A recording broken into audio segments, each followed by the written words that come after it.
सिद्धार्थ शिक्षा सदन में आपका स्वागत है।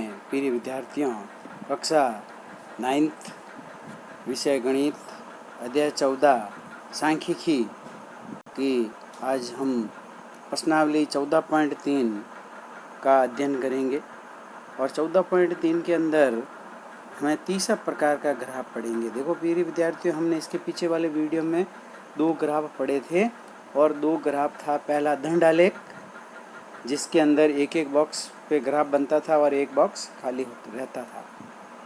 दूसरा पढ़ा था हमने आयत चित्र, जिसके अंदर कोई भी बॉक्स खाली नहीं रहता था, सब बॉक्स चिपके हुए बनते थे, आयत बनते थे। और अब तीसरा हम पढ़ेंगे बारंबारता बहुभुज। देखिए, बारंबारता बहुभुज जो होता है वह जो आयत चित्र होता है, पहले आयत चित्र बनता है और फिर उसी आयत चित्र से बारंबारता बहुभुज का निर्माण हो जाता है। अब देखिए, सबसे पहले बारंबारता बहुभुज मात्रात्मक आंकड़ों और उनकी बारंबारताओं को निरूपित करने की एक अन्य विधि भी है, वह है एक बहुभुज। बहुभुज का अर्थ समझने के लिए आइए हम एक आकृति 14.3 में निरूपित आयत चित्र लेते हैं। आइए हम इस आयत चित्र के संगत आयतों की ऊपरी भुजाओं के मध्य बिंदुओं को रेखाखंडों से जोड़ दें। आइए हम इन मध्य बिंदुओं को B, C, D, E, F और G से प्रकट करें। जब इन मध्य बिंदुओं को हम रेखाखंडों से जोड़ते हैं तो आकृति B, C, D, E, F, G प्राप्त होती हैं, जो कि आकृति 14.6 में प्राप्त होती हैं। बहुभुज को पूरा करने के लिए यहाँ हम यह मान लेते हैं कि 30.5 से 35.5 के पहले और 55.5 से 60.5 के बाद शून्य बारंबारता वाले एक एक वर्ग अंतराल हैं और इनके मध्य बिंदु क्रमशः A और H हैं। आकृति 14.3 में दर्शाए गए आंकड़ों का संगत बारंबारता बहुभुज A, B, C, D, E, F, G, H frequency polygon यानी बारंबारता बहुभुज, इसे हमने आकृति 14.6 में दर्शाया गया है। देखिए, इस प्रकार ये आकृति बनती है। मैंने बताया था इसमें पहले कि आयत चित्र बनाते हैं और फिर आयत चित्र बनाकर फिर इसमें बारंबारता बहुभुज का निर्माण करते हैं। जैसे इधर ये मूल बिंदु है 0 या O और इस तरफ x अक्ष है और ऊपर y अक्ष है। तो x अक्ष में वही बारंबारता निश्चित वर्ग अंतराल वाली संख्या लिखते हैं और इधर वो y अक्ष पे विद्यार्थियों की संख्या लिखते हैं। मैंने बताया था कि 0 से डायरेक्ट अब 30.5 से स्टार्ट हो रहा है, तो इसके हम 30.5 के और 25.5 का जो मध्य बिंदु होगा इसको हम A नाम दे देंगे। फिर इसके अगले बॉक्स में B दे देंगे, फिर उसके अगले में C, फिर D, फिर E, फिर F और फिर G। इस प्रकार इसके मध्य बिंदुओं को मिलाते हुए हम एक रेखा खींचेंगे और ये इस प्रकार की रेखा जो होगी वह बारंबारता बहुभुज कहलाएगी। और इस प्रकार से G और G के बाद में फिर H की तरफ दे देंगे। ये भी 60.5 से 65.5 का जो मध्य पॉइंट होगा उसको हम दे देंगे और इस प्रकार हम प्राप्त कर लेंगे। अब देखिए, यद्यपि इसके अंदर बता रहा है, यद्यपि न्यूनतम वर्ग के पहले और उच्चतम वर्ग के बाद में कोई वर्ग नहीं है, फिर भी शून्य बारंबारता वाले 2 वर्ग अंतरालों को हम बढ़ा देते हैं। बढ़ा देने से बारंबारता बहुभुज का क्षेत्रफल वही रहता है जो आयत चित्र का क्षेत्रफल होता है। क्या आप बता सकते हैं कि क्यों बारंबारता बहुभुज का क्षेत्रफल वही रहता है जो कि एक आयतचित्र का क्षेत्रफल है? संकेत: क्योंकि सर्वांग सम त्रिभुजों वाले गुणों का प्रयोग करते हैं और हम देखते हैं कि इसके अंदर भी वह प्राप्त हो जाता है। अब ये प्रश्न उठता है कि जब प्रथम वर्ग अंतराल के कोई पहले वर्ग अंतराल नहीं होता है तब वह बहुभुज को हम कैसे पूरा करेंगे?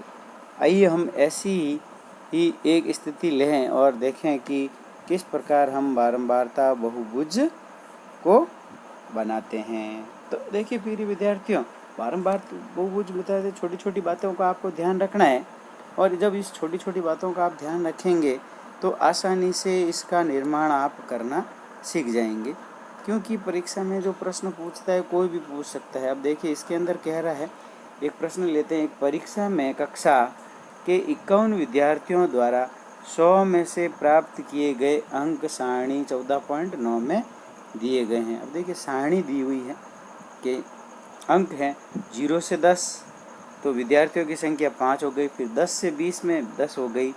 फिर 20 से 30 में 4 हो गई। फिर 30 से 40 में 6 हो गई। फिर 40 से 50 में 7 हो गई। फिर 50 से 60 में 3 हो गई। फिर 60 से 70 में 2 हो गई और फिर 70 से 80 में भी 2 हो गई। इस प्रकार आगे देखते हैं कि 80 से 90 में 3, फिर 90 से 100 में 9 हो गई। इस प्रकार इसमें इसका अगर कुल योग देखें तो हमारे पास में 51 प्राप्त हो जाता है। अब इस बारंबारता बंटन सारणी से संगत हम क्या बनाएंगे? एक बारंबारता बहुभुज बनाएंगे। और बारंबारता बहुभुज बनाने के लिए सबसे पहले आपको इसमें आयत चित्र बनाना है। क्या बनाना है? आयत चित्र। तो हम आयत चित्र कैसे बनाते हैं हम पीछे के वीडियो में अच्छी तरह से सीख चुके हैं कि आयत चित्र का निर्माण इस प्रकार करते हैं। आइए पहले हम इन आंकड़ों से एक आयत चित्र बनाते हैं और आयतों की ऊपरी भुजाओं के मध्य बिंदुओं को क्रमशः B, C, D, E, F, G, H, I, J, K से प्रकट करते हैं। यहाँ पहला वर्ग 0 से 10 कहलाता है, अतः 0 से 10 से ठीक पहले का वर्ग ज्ञात करने के लिए हम क्षैतिज अक्ष को ऋणात्मक दिशा में बढ़ाते हैं और काल्पनिक वर्ग अंतराल ले लेते हैं -10 से 0 का मध्य बिंदु ज्ञात करते हैं। अतः प्रथम बिंदु हमारा B को क्षैतिज अक्ष की ऋणात्मक दिशा में शून्य बारंबारता वाले इस मध्य बिंदु से मिला दिया जाता है। वह बिंदु जहाँ यह रेखाखंड ऊर्ध्वाधर अक्ष से मिलता है उसे A से प्रकट करते हैं। और मान लीजिए कि दिए गए आंकड़ों का अंतिम वर्ग के ठीक बाद वाले वर्ग के मध्य बिंदु को L, तब हमारे पास में OA से लगाकर B, C, D, E, F, G, H, I, J, K, L तक वांछित बारंबारता बहुभुज बन जाता है, जो कि आकृति 14.7 में दिखाया गया है। किस में दिखाया गया है? 14.7 में। अब हम इसका बारंबारता बहुभुज बनाते हैं, देखते हैं। ये देखिए, तो सबसे पहले हमने किसका निर्माण करेंगे? आयत चित्र का करेंगे। और जब आयत चित्र का करेंगे तो ये इस प्रकार हम एक अक्ष खींच लेंगे, क्षैतिज अक्ष, जो कि ये इसका मूल बिंदु होगा और ये x अक्ष कहलाएगा और ऊपर है जो y अक्ष कहलाएगा ये। अब x अक्ष की तरफ तो आपको प्राप्तांक लिखने हैं और y अक्ष की तरफ विद्यार्थियों की संख्या लिखनी है। देखिए 0, फिर 10, 20, 30, 40, 50, 60, 70, 80, 90, 100 तक हम प्राप्तांक लिख देंगे। और इधर विद्यार्थियों की संख्या एक निश्चित, मैंने बताया था कि पैमाना लेना है। 2 का पहाड़ा ले सकते हो, 5 का पहाड़ा ले सकते हो, 10 का पहाड़ा ले सकते हो, 1 का पहाड़ा ले सकते हो और इस प्रकार बनाता है। तो हमने यहाँ पे एक एक बॉक्स बराबर 2 का पहाड़ा ले लिया। 2 एकम 2, 2 दूनी 4, 2 त्री 6, 2 चौक 8, 2 पंजा 10, इस प्रकार। अब देखिए सबसे पहले इसके अंदर बता रहा है कि 0 से 10 की बारंबारता 5 है, तो हम यहाँ पे 5 पे इसको एक आयत चित्र बना लेते हैं। और एक इसके अंदर बताते हैं, जब इस बी बिंदु को जब हम मिलाएंगे तो ये ध्यान रखना है कि आपको इसके मध्य बिंदु से, यानी 0 और 10 के मध्य बिंदु से लेते हैं और इसको मिलाते हैं। यानी ये इसका ए बिंदु कहलाएगा, ये बी, ये सी, ये डी, ई, एफ, जी, एच, आई, जे, के और ये एल। इस प्रकार से ये जो एक रेखा बनती है वह रेखा बारंबारता बहुभुज कहलाता है। ये इस प्रकार से जो रेखा बनती है ये क्या कहलाती है? बारंबारता बहुभुज कहलाता है। इस प्रकार देखिए प्रिय विद्यार्थियों, इसमें पहले आयत चित्र बनाना है और फिर आयत चित्र बना के बारंबारता बहुभुज बना देते हैं। इसको और अच्छी तरह से समझने के लिए अब देखिए कि आयत चित्र बनाए बिना ही बारंबारता बहुभुजों को स्वतंत्र रूप से भी बनाया जा सकता है। इसके लिए हमें आंकड़ों में प्रयुक्त वर्ग अंतरालों के मध्य बिंदुओं की आवश्यकता होती है। अतः वर्ग अंतरालों के इन मध्य बिंदुओं को वर्ग चिन्ह यानी क्लास मार्क्स कहा जाता है। अब वर्ग चिन्ह ज्ञात करने के लिए देखते हैं कि किसी वर्ग अंतराल का वर्ग चिन्ह ज्ञात करने के लिए हम उस वर्ग अंतराल की ऊपरी सीमा और निम्न सीमा का प्रयोग योग ज्ञात करते हैं। क्या ज्ञात करते हैं? ऊपरी सीमा और निम्न सीमा का योग ज्ञात करते हैं और इस योग को 2 से भाग देते हैं तो वर्ग चिन्ह प्राप्त हो जाता है। तो इस प्रकार एक हमारे पास में एक सूत्र बन जाता है, यानी वर्ग चिन्ह बराबर होता है ऊपरी सीमा प्लस निम्न सीमा बटा 2। जैसे ऊपर वाले प्रश्न में ऊपरी सीमा थी 100 और निम्न सीमा थी 0, अर्थात ये इसका वर्ग चिन्ह आ जाएगा, 0.2 करेंगे तो। इस प्रकार से अगर 0 से 10 लेंगे तो 0 हो जाएगा और 10 हो जाएगा, और प्लस 2 करेंगे तो इसकी ऊपरी सीमा कितनी आ जाएगी? 5। फिर 10 और 20 है तो 10 और 20 जोड़ेंगे तो 30, तो फिर 15 आ जाएगी। ये इस प्रकार वर्ग चिन्ह कहलाता है। अब एक और प्रश्न लेते हैं और हम हल करते हैं। जैसे एक प्रश्न कह रहा है कि एक नगर में निर्वाह खर्च सूचकांक का अध्ययन करने के लिए निम्नलिखित साप्ताहिक प्रेक्षण किए गए, जिसमें दिया हुआ है कि निर्वाह खर्च सूचकांक 140 से 150 की बारंबारता सप्ताहों की संख्या 5 है, फिर 150 से 160 की 10 है, 160 से 170 की 30 है और 170 से 180 की 9 है। इस प्रकार हम देखेंगे कि 180 की 190 तक की 6 है और 190 की 200 तक से 2 है, और इसमें सप्ताहों की कुल संख्या हो गई हमारे पास में 52। अब देखिए इसके अंदर बिना आयत चित्र बनाए ही हम बारंबारता बहुभुज का निर्माण करेंगे।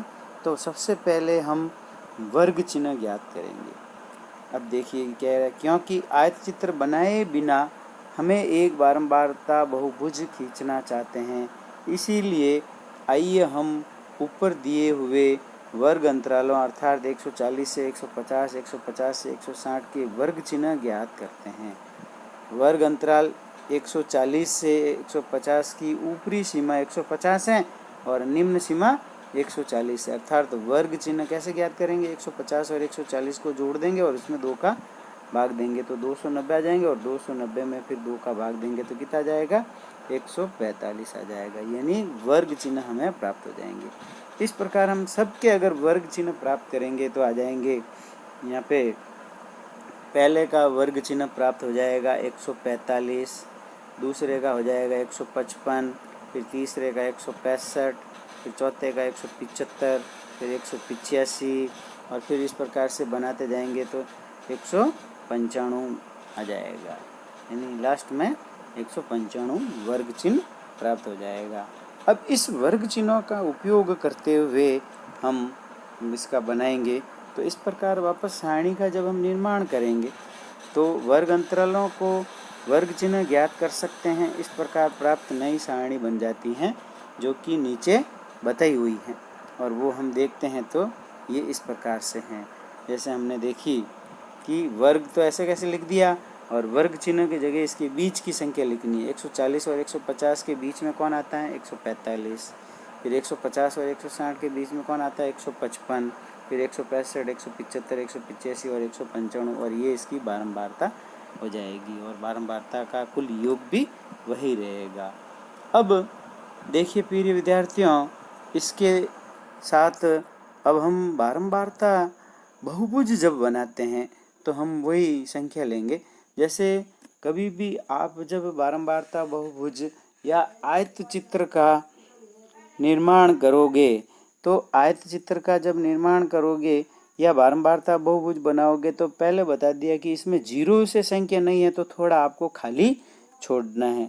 तो इस प्रकार हम देखो इसका निर्माण जब करेंगे तो हम वही ओ एक्स अक्ष पे तो वही निर्वाह खर्च सूचकांक लिखेंगे, और ओ वाई अक्ष पर लिखेंगे सप्ताह की संख्या, और वो भी एक निश्चित टेबल के अनुसार। इसमें वर्ग चिन्ह का प्रयोग करते हैं।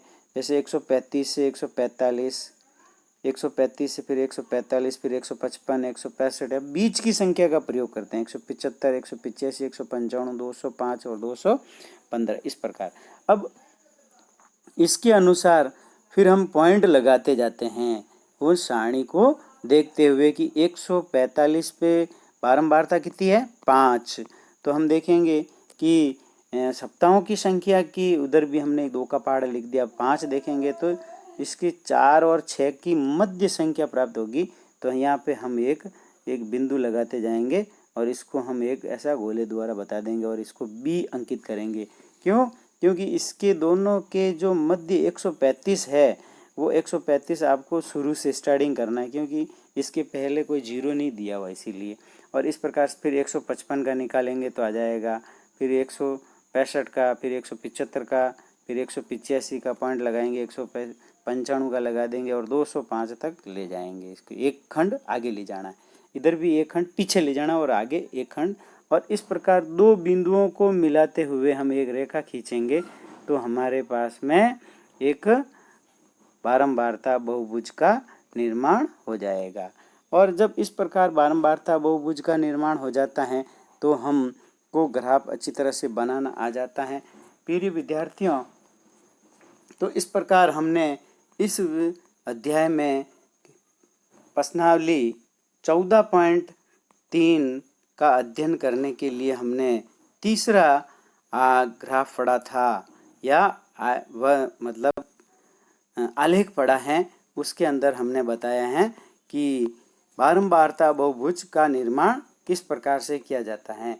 आयत चित्र का निर्माण करके भी बारंबारता बहुभुज का निर्माण किया जा सकता है, और बिना आयत चित्र बनाए ही भी बारंबारता बहुभुज का निर्माण किया जा सकता है। उसमें आपको मुख्य रूप से वर्ग चिन्ह निकालना है, और वर्ग चिन्ह का उपयोग करते हुए हम अगर बारंबारता बहुभुज का निर्माण करेंगे तो आप अच्छी तरह से ग्राफ बनाना आपको अच्छी तरह से आ जाएगा। प्रिय विद्यार्थियों, इस कक्षा 9th के अंदर आपको अभी ये 3 प्रकार के ग्राफ बनाना आना चाहिए: दंड आलेख, आयत चित्र और बारंबारता बहुभुज। और इसके पहले की वीडियो में एक अध्याय हमारे पास में था, तीसरा या चौथा, रैखिक समीकरण। उसके अंदर भी ग्राफ बनाने का बता रहा है, लेकिन वो सरल रेखा वाले ग्राफ हैं या प्रतिच्छेद करने वाले ग्राफ हैं, जो कि हम वापस जब पढ़ेंगे जब उस समय अच्छी तरह से अध्ययन कर देंगे। इस प्रकार देखिए प्रिय विद्यार्थियों, आप इस चैनल को ज़्यादा से ज़्यादा लाइक करें तथा शेयर करें और सब्सक्राइब भी करें। और कोई भी आपका अगर कमेंट है तो आप इस कमेंट भी लिखें, ताकि मैं उस कमेंट को पढ़कर आपके प्रश्नों का अच्छी तरह से जवाब दूंगा और आपको बिल्कुल संतुष्ट करूंगा। Thanks for watching video and thank you.